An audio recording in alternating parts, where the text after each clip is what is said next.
How was your childhood like?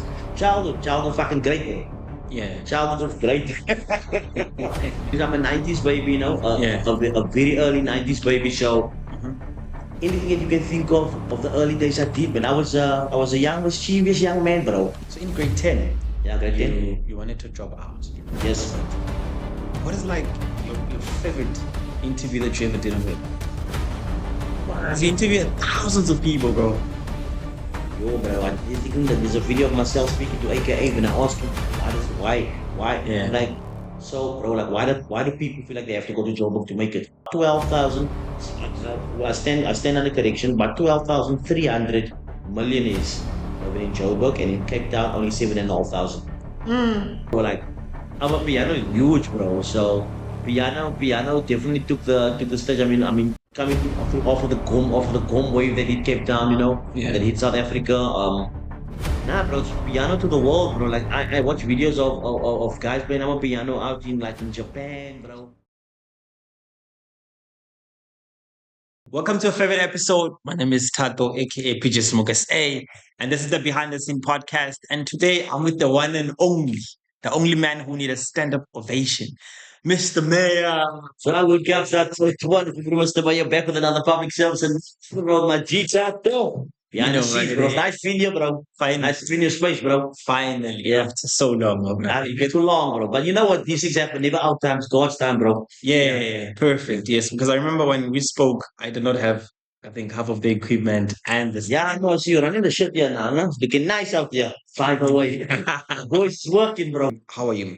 I'm good on this style. I think we take it day by day. I think moving to the attitude of gratitude very important. Very For important. me, that's the most important thing is just to be grateful, and that's how I stay basically daily. Yeah. Yeah, So, with all of the pressure from social media, you need to yeah. be consistent. They Mm, need content, brands, all of that. yes, Like when we remove Mr. Mayor, yeah. how is like you personally? Me personally, you see, I think I had this conversation time and time again Yeah. because I started this thing so young. I Mhm. started doing all of the stuff young, so it kind of became part of me already. Oh, So for me, like in 2025, I don't find myself with like it's pressure anymore. Like yeah. I think I laid down the blueprint already. Exactly. So for me to follow the blueprint is always easy. So where am I at? When I'm alone, I think I'm exactly the same person because my work ethic goes into everything that I do from life to work to just general conversations with people. For me, it's all the same. I found a way to link everything, so it's not two different people anymore. It's the same person Same everywhere. person.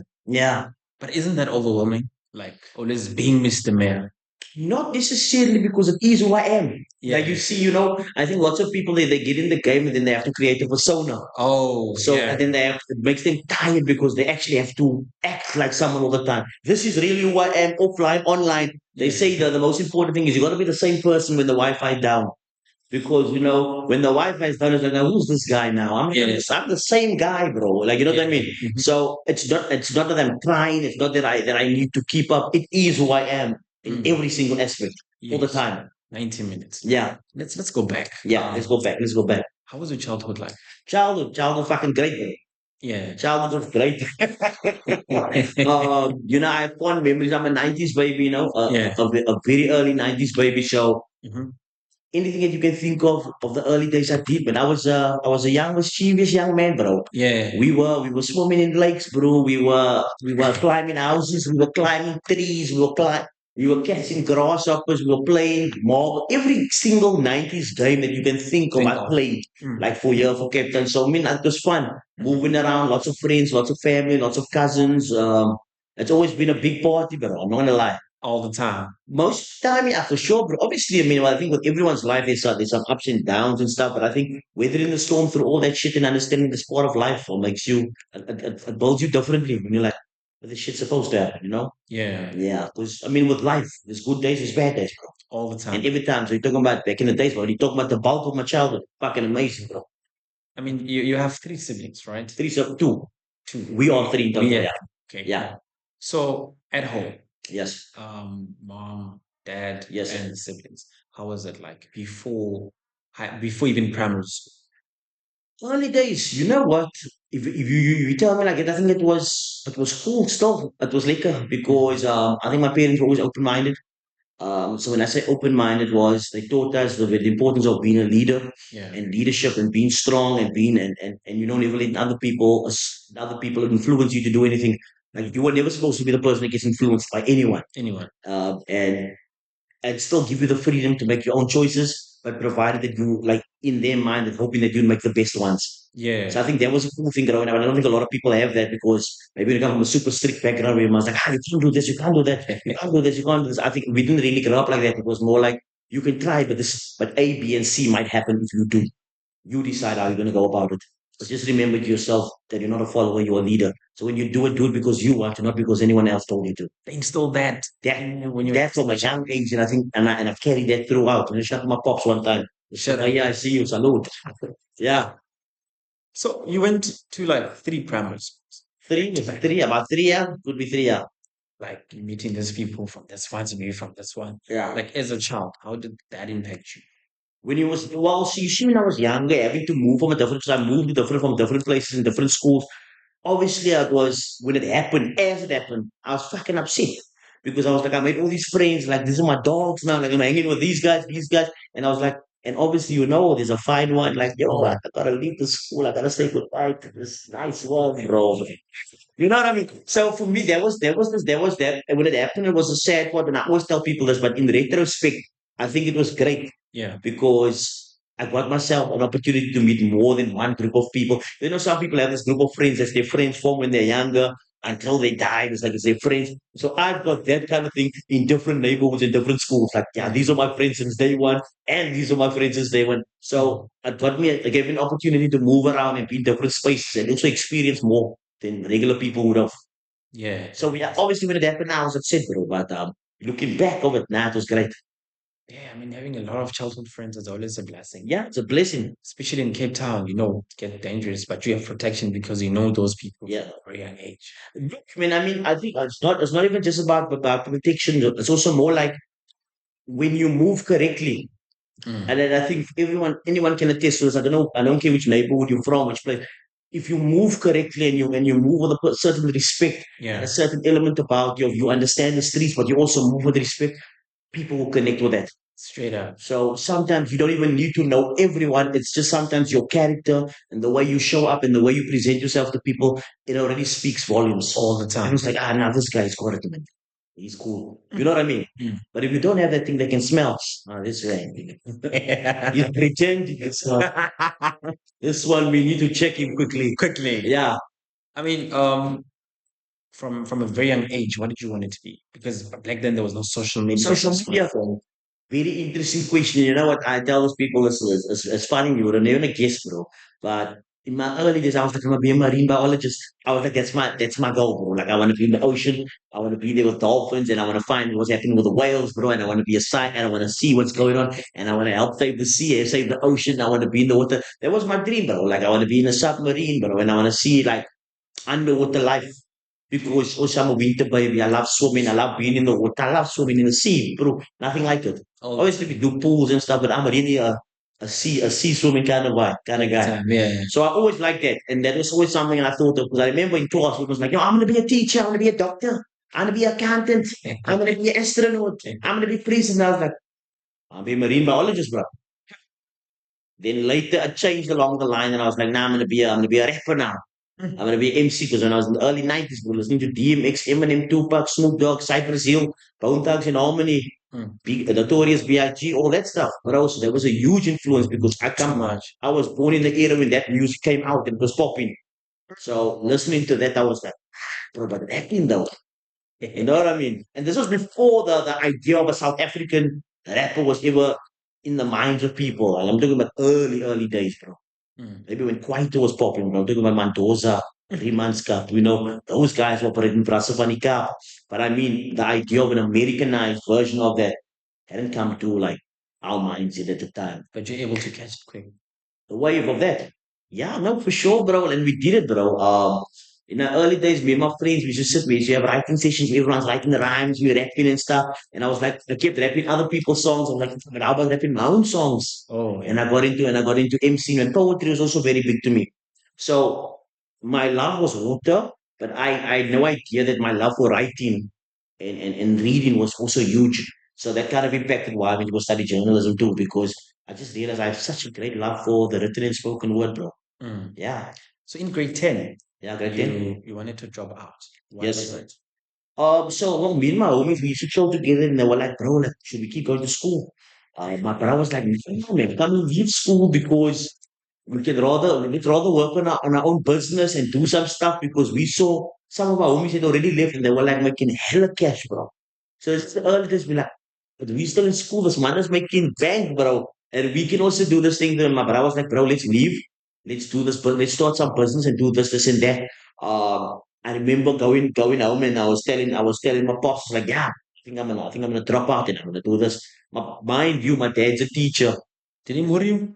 He was like, are you sure you want to do it? He was open. He was still open to the idea. It wasn't just like, I'm a teacher. No, no, no. He was like, are you sure you want to do that?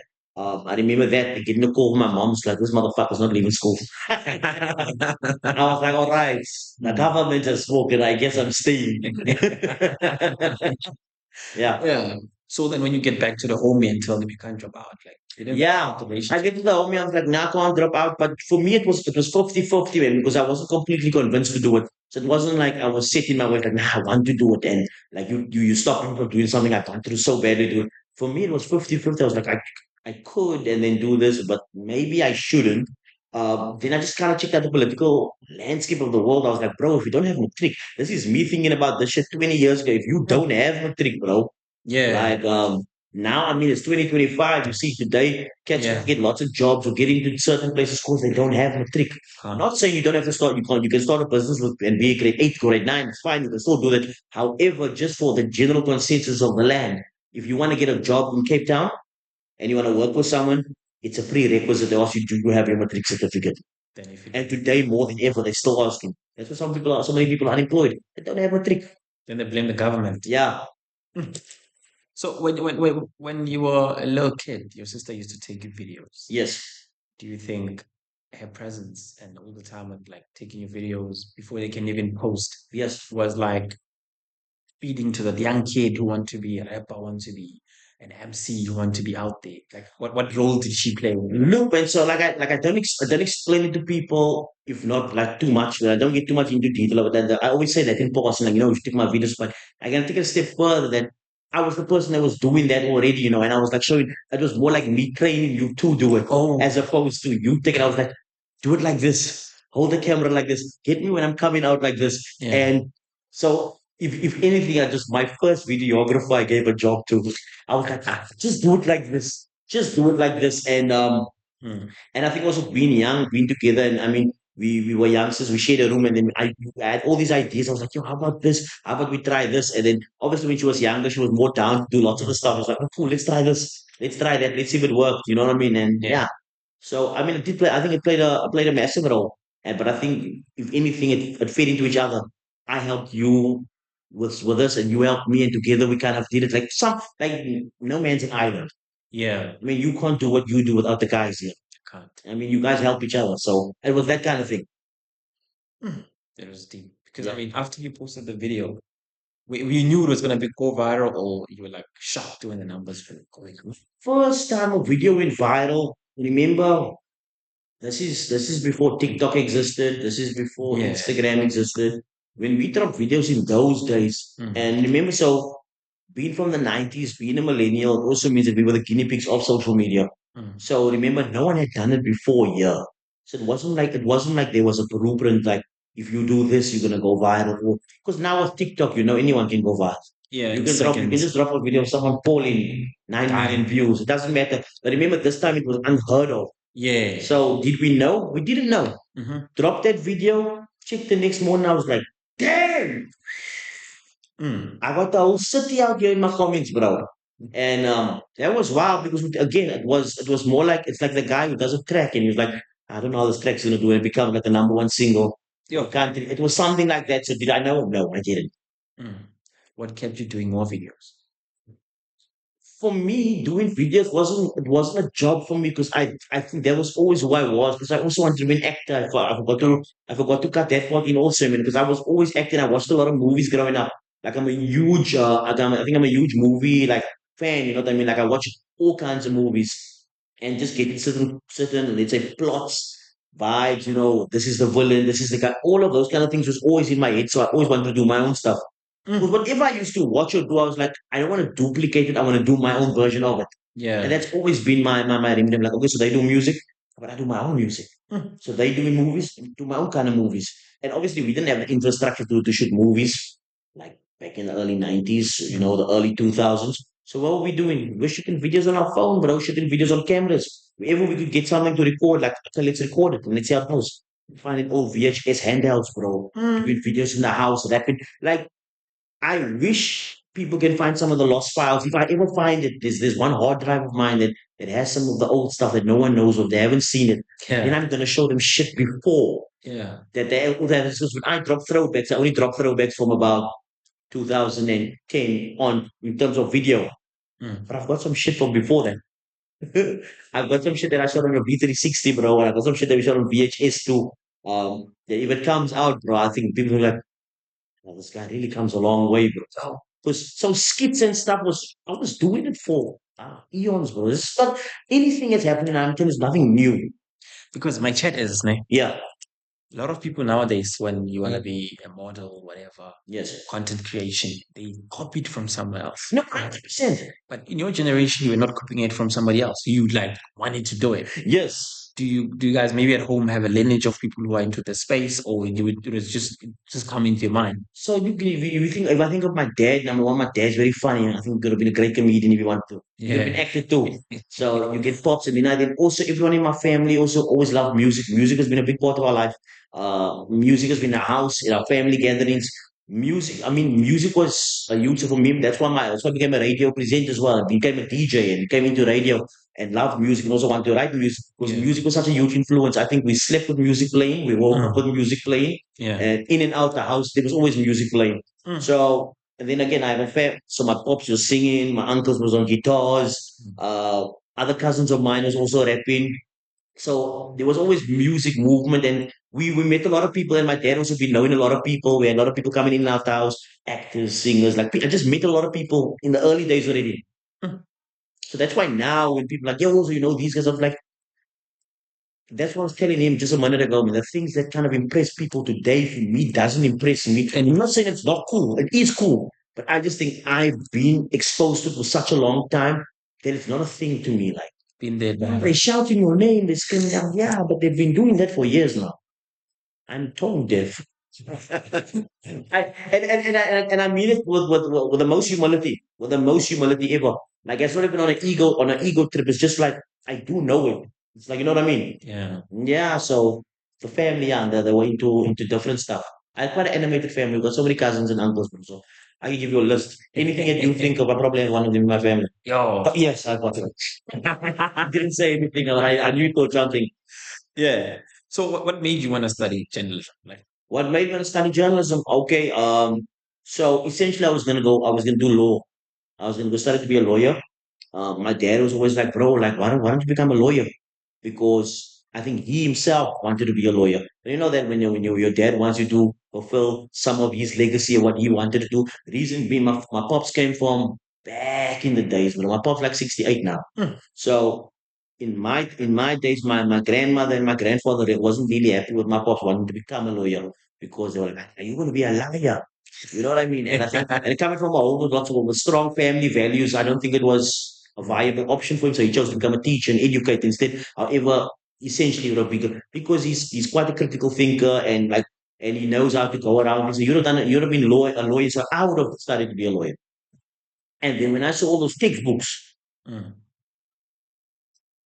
to become lazy. Shout out to all my people that finished their law, but when I saw all their case studies and textbooks, I was like, fuck this, It's too bro. much. I was like, I can't sit with so many books, bro. Because obviously you have to study cases and then also you have to find your major. Because I still need to go do due diligence, to go do research about it. So you can do criminal law, you can do you can do family law, you can do child law. There's so many things. Because once you study law, you still decide which one you're going to major in. You Yeah. know what I mean? Obviously, if you want bucks, and criminal law is where you're going to go. But dangerous too. Yeah. So I thought about it, and then again, I was into writing. I was writing lots of poetry. I was writing songs. I was writing my own music. I spoke a lot. I acted a lot, and then I remember my mom was like, why don't you try journalism? Just go check it out. Mm. If it's something you like, but she's like, I know you, you're my child. Check this out. If it's something that's along your alley, then you go, bro, best decision of my life. Mm. I went there, studied journalism, and I actually first did like a winter school thing where you go for like 2 weeks during matric, Yeah. just to go find out how's the vibes. And I had like a crash course on what it might be. I was like, I found my own. Mm. Because it was either that, law, or sound engineering. I was like, yeah, maybe because the thing is, I have so many different interests. It's like I could have gone anywhere. Anyway, Because I could have gone to the sound. Because either way I did it, I could have gone to, so yeah, and I eventually got into the journalism, bro, and it was nice. yeah. It was brilliant. Because I love words too. So the list goes on. Then where does radio come in? Radio. So when you study journalism, radio is one of the classes as well. But that's not where I learned how to do that. Remember I told you music was always played. Because So I always heard radio and I always heard presenters and I always heard this thing on the radio. Then I was also an actor that I got to a point where I could start acting like the guys on the radio. yeah. Hi, good morning, Cape Town. Coming at you right now, still DJ Mr. Mix. And it is gone about 5 minutes past 7 o'clock. And we're going to come back with another song here. And shout again on one time to Tata, one time everyone behind the scenes podcast. We're having a good time. It's a Saturday evening. Let's go to our song. That was me acting Damn. in the early days. I remember I did this act in front of people at the birthday party. They were like, "Why don't you do radio?" Strange. I was just acting. I guess one of my many characters, the other character, but I decided today I'm gonna act like a radio guy. They're like, Yeah. "Yeah." I was like, "Yeah, fuck, why not? Mm. Why not?" And then yeah, that's the radio. I was like, I'm gonna go through. I'm gonna check the vibes, check the space. I was like, I can do this. Mm. Because also once you're around a lot of things all the time, you can check it out. Like well, Musela now, you can steal many you can steal with the eye. I can watch you, I'm like, I can do that too. But that was always me. If anyone does something, I watch him. Nah, fuck, if he can do it, I can You do can it do too. it too. And that was a thing I always kept in my mind. Like whenever you think you can't do something, you always look at the people who are doing it and you have to ask yourself, like, it's like how much do you think of yourself? I Yeah. was like, bro, if Tato can do it, I can do it. Shit. Straight. And that's not even me thinking I'm better than you. It's like, I know you're a human being too. Yeah. So that was one of the reasons I got into it. I was like, nah, I can do this too. When I heard other people like, I think I could do it. And I'm younger. We'll do it better than him too. Mm. I can do it better than him. But do it. What is like your favorite interview that you ever did on it? Wow. You interviewed thousands of people, bro. Yo, bro, I don't think I can give you. That is like, when you ask someone that loves music, Yeah. play your favorite song. Like if I asked you right now, what's your favorite song of all time? Do you know what it is? Yes, I know. You do? Yeah. What is it? Matlera Maksa. Maglen Makasan. Yeah. Dope song. Okay, but let's say before that song existed, what's your favorite song of all time? It was 018 Matlera featuring Boiti. This guy was Maglera. Maglera, you need to come on, bro. You need to be closing. Now for me, it's not that easy because I had this conversation with someone that, in my young days, I interviewed so many people and I took something from every single person I met. Mm. And I can't tell you there was one person that I was like, I took so much information because for me, it's been a journey of gathering information. Yeah. And I've learned something from everyone. So there's no one I can put above anyone. And that's not even in terms of expertise. I think all of them were dope, but I can't tell you there's one. I can't. I really can't. Okay. And yeah. If you're an artist, you're always gonna look up to someone else. Yes. You get what I'm saying? If you're into the media space, there's always that person that if I can interview this one, I made it. Yes. You've never had that kind of a person that if you interview, you made it. Not necessarily. Let me run you back. I came to Cape Town 2023, Yes. June the 12th, right? Okay, cool. I was in a bus. I came in a bus, right? The first thing I did, I was like, who's the best podcaster in Western Cape? Guess who popped up? Mr. Meyer. And today, obviously, who's the competition in Cape Town? Hey, no, I don't understand. Some people might take it Yeah. wrong way. So I don't care. on that day, then I went on a job interview on a Wednesday, Yes. right? Then on the 19th, the Monday, they said, okay, that is when I started. Then after I started, when they said I'm working permanent, I was like, I won't leave Cape Town until I interview. Is it? When I first time saw your text there on my Instagram, like, bro, when am I coming? Yes. I screamed. Like Yeah, for me, this episode is like a dream come true. I waited for this episode, man. my guy. I appreciate that. It's like, I remember I spoke to him, my brother. He's Mm, like, say, I shall bet this guy contact me. What do you think about this? Am I dreaming? What's going on? Or yeah, somebody hacked his you account or manifested it, something? bro. Okay, who? Then the Thursday, if you can still remember, I you remember we come spoke in from, the background. yeah, you were speaking with the guy who did the tattoos. Yeah, Like, damn, there's this guy. Okay, what's going on? Going to approach him, bro. Then we spoke. then Now, yeah, you see, but that's the thing. You had a goal and you went out. You're gonna do it, and sometimes that's all it is. You actually just have to not be scared to do it because you just imagine you mm. were scared to just come say hi. No, bro. This would have never happened. For me, then I was like, hey, I'm telling you, you DM'd me on the Yes. Instagram page. And then I was like, when are we shooting, me, bro? I was like, I almost peed myself then. You know, and this is my whole goal has always been to always to help and uplift other people, and I think that's what's kept me going for all Yeah. this years. It's not even because I feel like I'm the greatest or whatever. For myself, I'm always going to be the greatest. Mm. It's because my work ethic is to help everyone. So Yeah. that's why it wasn't hard for you because I mean you knew you met me for the first time and what was the energy like? 100,000. And it's the same. It's like, bro, let's work, let's do it. Yeah. And because now I personally have met people along the way when they get to certain levels and then they start acting some type of way. No, it's a problem. And now me, I understand that a certain level gives you a different stature. Now you're gonna act a different way. But because this is who I've been the whole time, I can't act like anything else. You know what I mean? And what you are acting bougie about, acting too cool about, I've done that too. So for me, it's not something that makes me feel different because I already know it. Mm. Whether it's people, whether it's been known, whether it's been on a platform, whether it's having your face, whether it's been with guys who are famous, guys who are well known, like I've known this thing my whole life. So now, to me, that doesn't make me become different. Now, Yeah. I do understand that some people, for their first time, when they become those people, or when they start to get in those spaces, it's like a feather in there. They're like, Yo, nah, bro, I made it now. I'm the I'm shit. the shit now. Bro. Hey, yo, don't talk to me. Bro. If it ain't about the money, don't call me. Yeah. I get that. But what I'm saying is, because I've been through my long journey, I've always loved helping other people, and this is one of the reasons why it was no hesitation for me. I was like, "Yo, young brother out here doing this thing. Let's operate." Quick. Yeah, let's operate. Just like that. What's going on? Guys are gatekeeping out here, bro. Yeah. Yeah. So, I'm gonna tell you something very interesting. So there's so many platforms that I've been on, Mm. and the people that you would maybe consider being the top dogs or people doing that, I've been in their spaces too. They know my name well. Yeah. They know my name well. Yes, we're still talking about Yeah.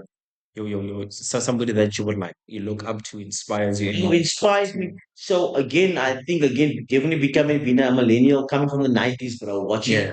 there wasn't much people for South Africa Mm. or Cape Town. I personally was consuming because again, remember the whole thing about supporting local wasn't a major thing up until a later point for us. Mm. Because we do come from a time where we had American influence, huge American influence all the time. Yeah. I mean, I was the man waiting up to 12 o'clock to watch Channel O, bro.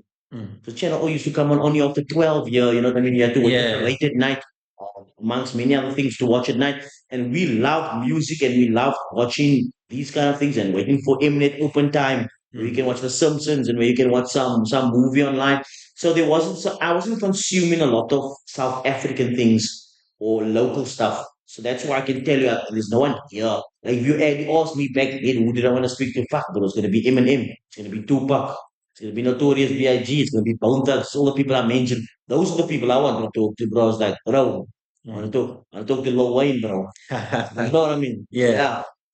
And how did the podcast come about?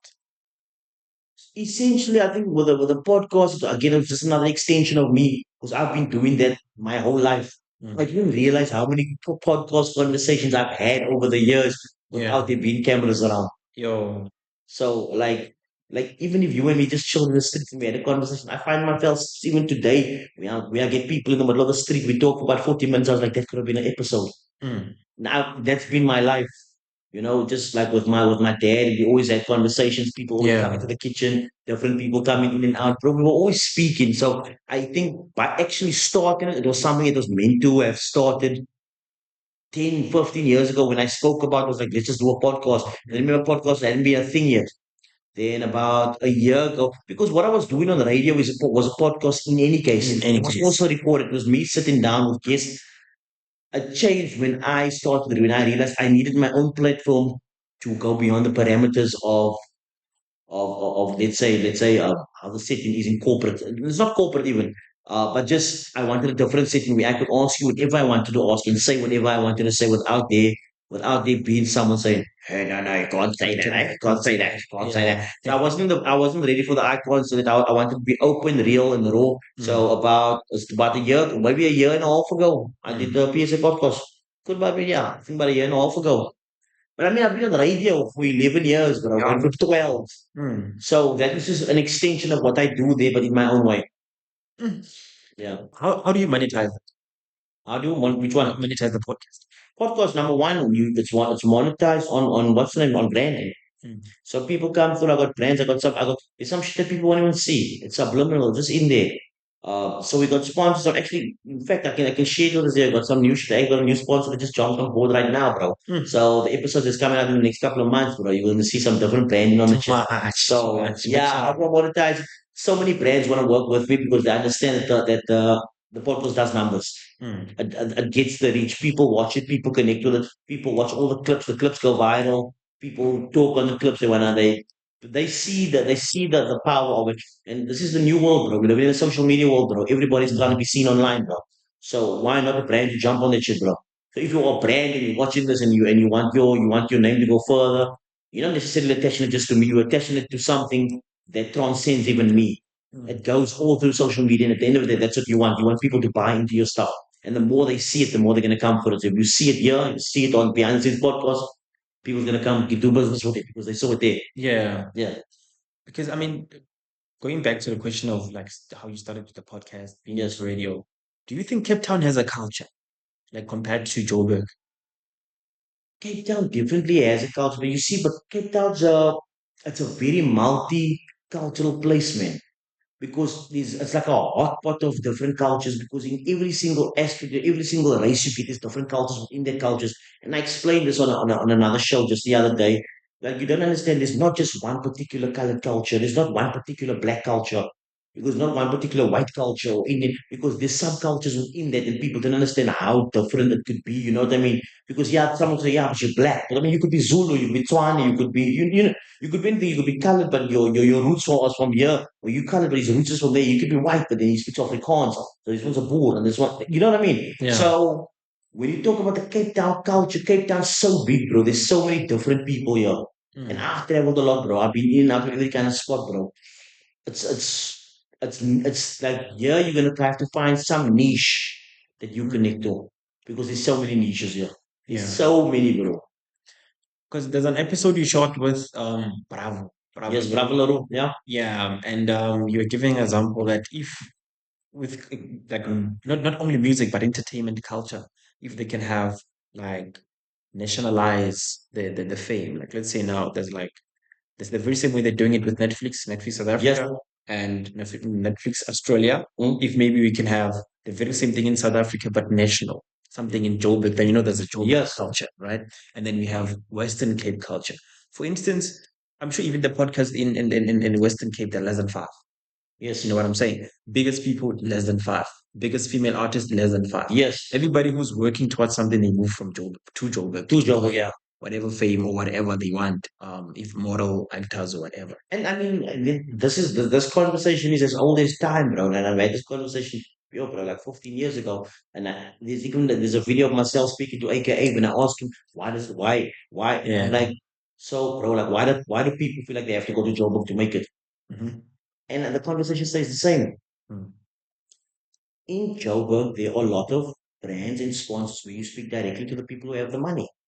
And you're speaking to people who are in a business district who are constantly moving, constantly making money, constantly investing. Cape people don't come to Cape Town. Yes, they do, but I mean, over and above, when it comes to big budgets like Netflix and brands and stuff like that, it's not happening on the same level over here. Why? Because this is the fucking party city, bro. Mm. This is the relaxed city, bro. Joburg focus more on business because there's not much recreational besides turn-ups. inside job that you can do. And I say this, I say this because I want to put it against Cape Town. In Cape Town, bro, we've got safaris, we've got the beach, we've got the mountain, we've got the views. Cape Town has become so because it's the beautiful, it's the most beautiful city in the world. Why? Because we have all this other shit to do. Yeah.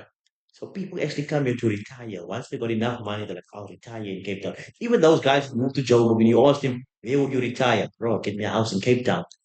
Why do people want to come back? You need to have enough money to stay in Cape Town. Yeah. So if you go to Joburg, get some bucks, you're gonna come back home because, bro, home is home.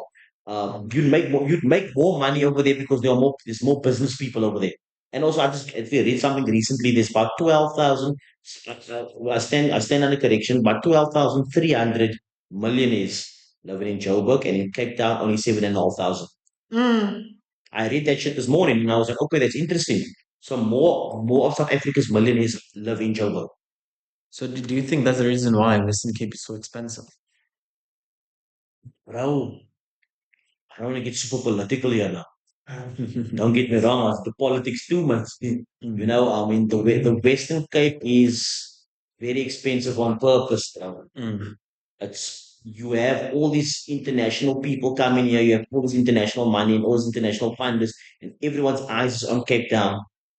I always say for Cape Town, we should have had local prices and international prices for everything. Yeah. People think it's a weird thing to say, but I think that concept makes perfect sense.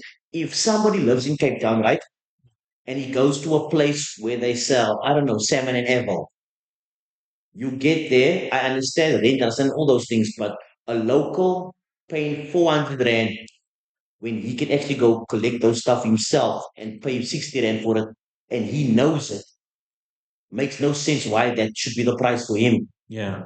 An international person, obviously you have to increase the GDP of the country, and the country still needs to make money, and you still have to have overheads, and you still have to have profit. I understand that. Mm. Then it should be a different price internationals. Because if I go to Italy tomorrow and they tell me, the pizza is 200 bucks, Mm. but for the locals it's 100. For me, that makes sense. I don't know if you tell me no, it doesn't make. I think it makes sense because you're native to the land, you know all those things. So I think they've made everything more expensive for the natives or the people who are actually from here. Yeah. So now it becomes so expensive that the people who are originally from here cannot even afford to stay here anymore. Or they cannot afford to have houses here. Bro, you can't even rent a fucking place in town or Yeah, city you without, can't. without doing anything under 18, 19 grand.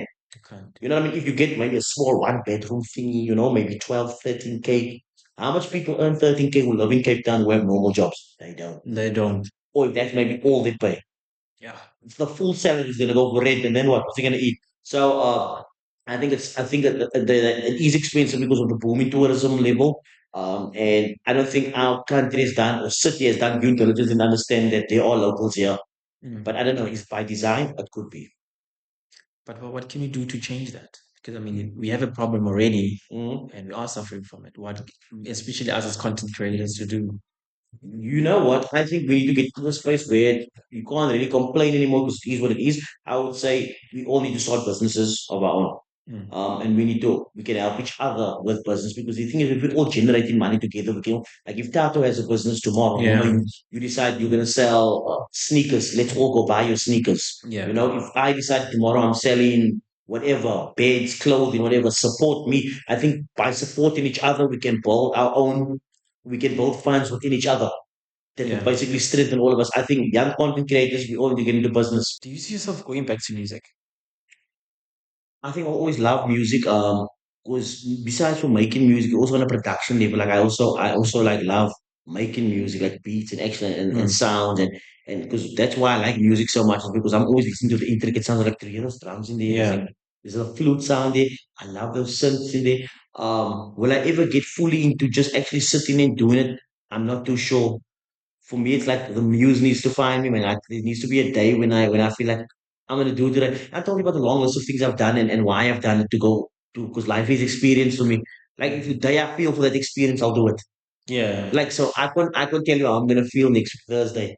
If Mm. next week Thursday I woke up, like, I think I need to make this. I'm gonna do it next week Thursday.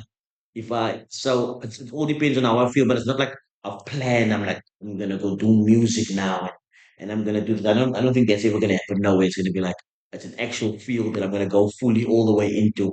Because lots of people don't understand that when you become an artist or when you it actually consumes a lot of your life. Yeah. To be an artist, there's a lot of things you gotta have. You gotta do the music, you gotta do the social media videos, you gotta make the new songs, you gotta make bangers, you gotta come up with the trends, you gotta do the dances. You actually have to be on stage, you have to interact with the crowd, you have to drive here, drive there, go to this venue, that venue, 6, 7 venues one night, and then you still have to shoot a music video the next morning, and you gotta try to not get too lit and stay out of trouble. Too much stuff to be an artist, too much things that going around being an artist. Would I do that for 2, 5, 3 years? Probably not. I don't want to do it. You know what I mean? So no. Yeah. But will I make music just because I love creating? Yes, definitely. Imagine out of the blue an album or EP from Mr. Meyer. I Mm. mean, I have the young kids from Gauteng, from Limpopo, Yeah. KZN. Like you can get dope features. You can even make Amapiano or something. Yes, definitely. I'll jump. I will definitely mix it up like that. Yeah. We can make a number now. So I mean, I have a boy called Digimes. He's from my hood. you reckon is he tops? Let me call him. What podcast? But if he If doesn't it doesn't pick up, it doesn't take us serious. What's his name? Diggy Mayers. Diggy Mess. Yeah, one of the most versatile bro that I Yo, ever. where you at? Diggy's like, bro, it's Don. Sunday. Let me call him. Don. Where's Don? There we go. Mm. Let me call Diggy Mayers. So guys, we out here. Fiance's podcast. We're calling Diggy. We see if Diggy picks up. Oh, Diggy Mayers. You're live on the podcast. Tato's here. I'm chilling with Mr. Meyer and the whole crew. What's happening? Yeah, I can hear you properly. Can you hear me? Okay, you're live on the podcast, Ninjak. Now, live in those. Kichijili Mr. Mayor. There's a brother of mine called Mr. Mayor. It's one of the biggest, whatever you can call interviews, music, everything that you can think of. So now we're busy talking. You want to make an album out of the blue? Go for I'm giving exclusive information. So then I thought of you, bro, because I know you're the one of the most stylish, versatile brew out there. So what's your take? What do you think?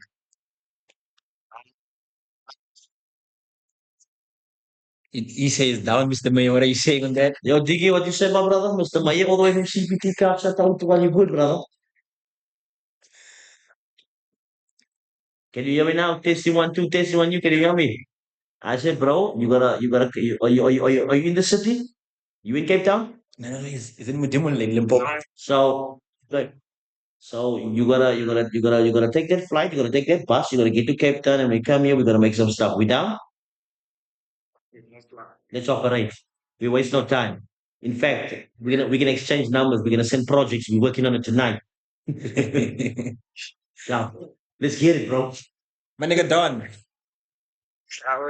Joe, we'll talk and then we'll find a way of arranging it. Then working on the biggest album ever. Sure. No, big shout out. We'll check the episode when it dropped. Then you'll just talk with Mr. Mayor and then we work on something. Straight up. Say full talk, ne? Okay. Say That's dope, though. You know what I appreciate, though, that yeah. you still think about your homies. Yeah. And that's the whole conversation I had about the all the time. It's like you've got to put your boys on, and Yeah. like if you get opportunity to go through the door and you through the gate with it, and maybe something's not meant for you, or maybe you know someone else that can. Mhm. Why not? Yeah. And I wish the city was more like that, bro. So big ups to you. Big You've ups. been a real one, yeah. From 8 provinces away. 8 provinces away, bro. Like I mean, if you can connect, why not, bro? Why not? Straight. There's That's nothing. There's nothing stopping us from collaborating. I mean, there's too much hate, too much resentments, too much competition going on. And I get it. It's a competitive thing that we're in, especially being in the industry. Everyone's competitive, and sometimes competition is good to keep you strong, keep you going. But I feel like it should transcend the point where the competition becomes malice Yeah. and becomes dark. You know what I mean? Where you actually don't want someone to thrive Mhm. because you don't want them to do better, Straight up. whatever. Like, bro, like if somebody does better than me, it means I've done my fucking job as a teacher. Yeah. Because no one's supposed to stay in the same position. If you help someone level up, bro, like, bro, congrats, bro. Like, you've done your part. If you are a teacher or you are a mentor or you are paid to help them and they actually did great, then why not clap for them, bro? Exactly. Yeah, so What are your views on Amapiano? I'm piano, I love Amapiano, bro. Is it? I love you. Don't Was know. it, was it for art? Yo. I love it too I was much. like, why even say, bro, we South African, bro. Like, we're like, Amapiano is huge, bro. So piano definitely took the stage. I mean, coming in off of the gom wave that hit Cape Town, that Yeah. hit South Africa. Nah, bro, it's piano to the world, bro. Like I watch videos of guys playing piano out in like in Japan, bro, and in New York City, and I like that it's an African sound, that Mm. has gone through every corner of the world. The same way we were forced, not forced, but like listen to like early days hip hop and early R&B and stuff. Like what huge influence it had on us. It's crazy to see music that our people are making that is like reaching all corners of the world and people are jamming to it, bro. Yeah. Like you see international artists be like, oh, did you hear that new piano track and they vibe and I like that, bro. Even the Nigerians. It all comes back to like it just shows that when we take ourselves seriously, like what can happen. To your You know what I mean? Yeah. But anyway, I think we'll just have to schedule an episode too because I feel like there's a lot of things we can talk Wow, about. we can still do another 10 days here. It's like locked us up in this room and the camera Yeah. and the cords never ran out We of just space, bro. chat. Yo, We we don't chat, just man. chat. Nah, but it was dope. I like hanging with you, bro. Like, Yeah. shout out to Shut Behind this podcast. Straight up, man. Shout out to all the man that's working out here, bro. You guys are doing Yeah. some dope shit and like keep going, bro. Like, let's Yeah. not stop, bro. Yeah. So if you have anything else we should look up to, what's next for Mr. Mayor? What can For we look up myself, to? there's always something coming, bro. I've always got something up my sleeve. I've always got some trick on my sleeve. But so make sure you watch the PSA podcast. You listen to Bush Radio 89.5. I'm on Monday to Friday between 6 and 9 o'clock. I'm at YUZRIQ on Instagram. Also, Mr. Meyer 7625. Also, I'm the PSA podcast, bro. Like, you can find me on so many. Make sure you like and subscribe on YouTube. That's the Mr. Meyer page. I got more episodes, more work, bro. More clips, more controversial shit, more wild shit, but most of all true shit. So yeah, stay connected to the Meyer, bro. We still out here representing, keeping it real, and still Kaapstad for life. Salute. Salute us. And from us is the Behind the Scene podcast. And today we're chilling with Mr. Mayor. You know what it is. Don't forget to like and subscribe. Bye.